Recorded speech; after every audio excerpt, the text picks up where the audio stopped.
Assalamualaikum dan salam sejahtera semua. Hari ini kita nak ulang kaji topik differential equation di bawah subtopik integrating factor.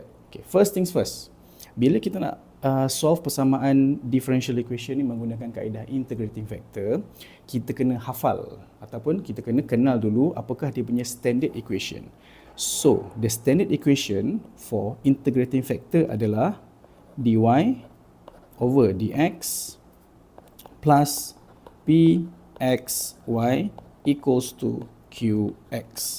So berbeza dengan differential equation yang kita gunakan kaedah separable variable. So separable kita asingkan x kat sebelah sana, y kat sebelah sana. Kemudian kita selesaikan, kita integrate mereka separately. Yang ini lain sikit. Okay? Yang ini dia ada 3 elemen. dy over dx, kemudian ada px dengan y equals to qx. Okay? Kita boleh nampak lah sebenarnya equation tu bila kita nak solve guna separable variable ataupun integrating factor. Contohnya macam kalau equation yang bentuk macam ni, kita nak susun dia dan nak solve guna separable tu memang tak boleh. Okay, so let's get to the first example. Okay, let's say this is our first example. Dy over dx plus y over x equals to x cube.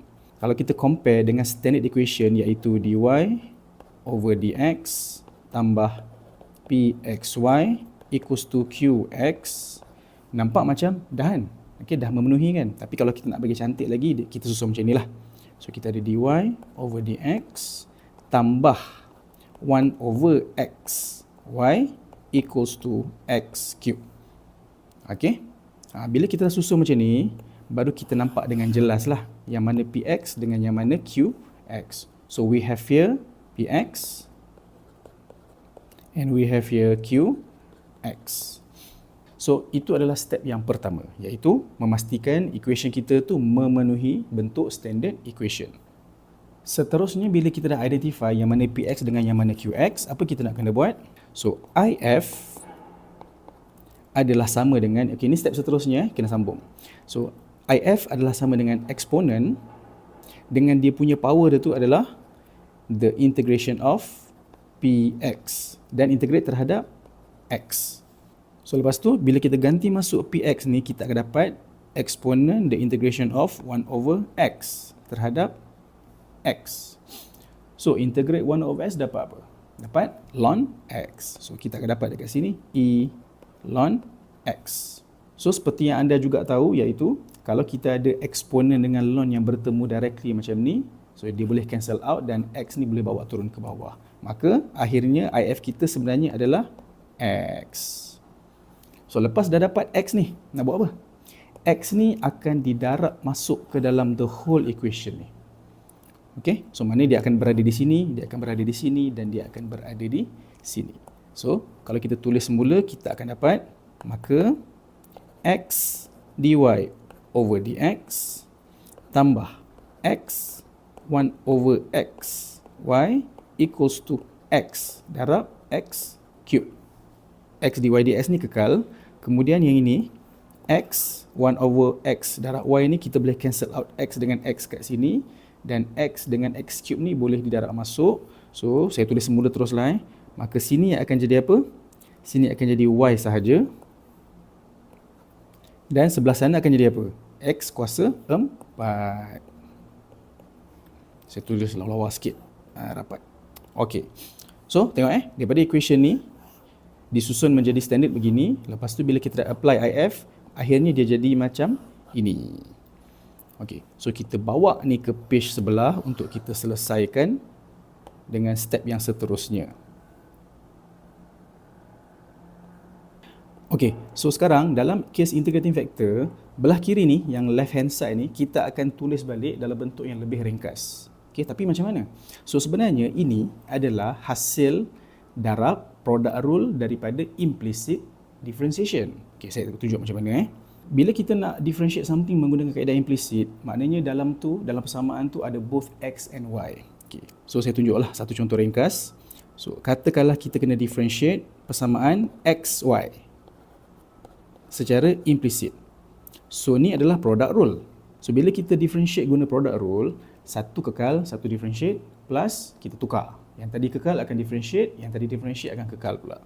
So, pertama sekali kita kekalkan X dulu. So, kita kekalkan X, lepas tu kita differentiate Y. Kita akan dapat dy over dx. Okay.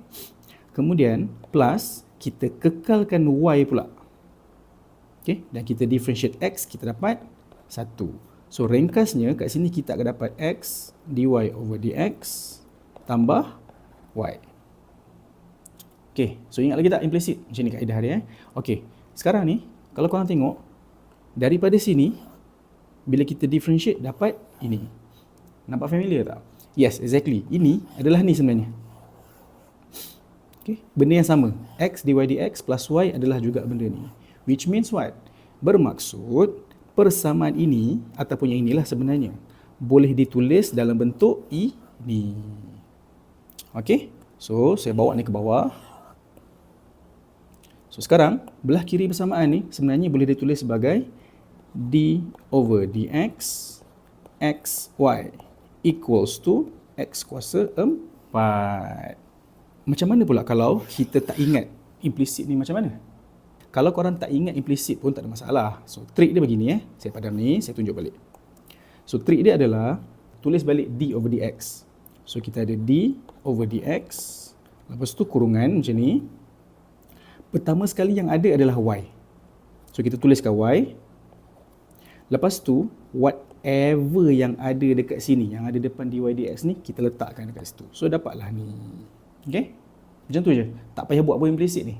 Okay? Implisit ni sebab nak ulang kaji balik. Maknanya daripada situ boleh jadi macam ni. Macam mana? Inilah dia. Okay?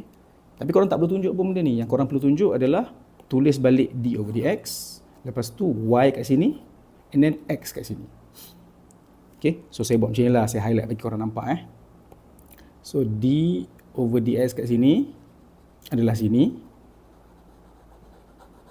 Okay, lepas tu whatever yang ada dekat depan tu adalah sini. Gitu. Okay, alright, lepas tu kita sambung lah. Itu equals to x kuasa 4. Yang ini, kita punya ulang kaji ni saya kecilkan lah.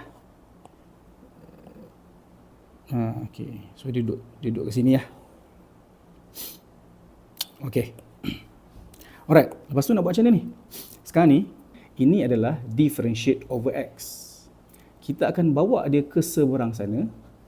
Maka dia akan jadi integrate terhadap x. So, kita boleh tulis balik sebagai x, y equals to the integration of x to the power of 4 dx. So now, how do you integrate x to the power of 4? Very easy. So dia akan dapat x kuasa 5 per 5 tambah c. Tapi tak habis lagi ni. Okay? Sebab untuk kita dapatkan general solution, bagi kaedah integrating factor, kita kena make sure y dekat sebelah kiri. So, jawapan akhir kita adalah y equals to, okay, bila kita hilangkan x kat sini, maka dia akan ada x dengan x kat sini kan. So kita akan dapat apa?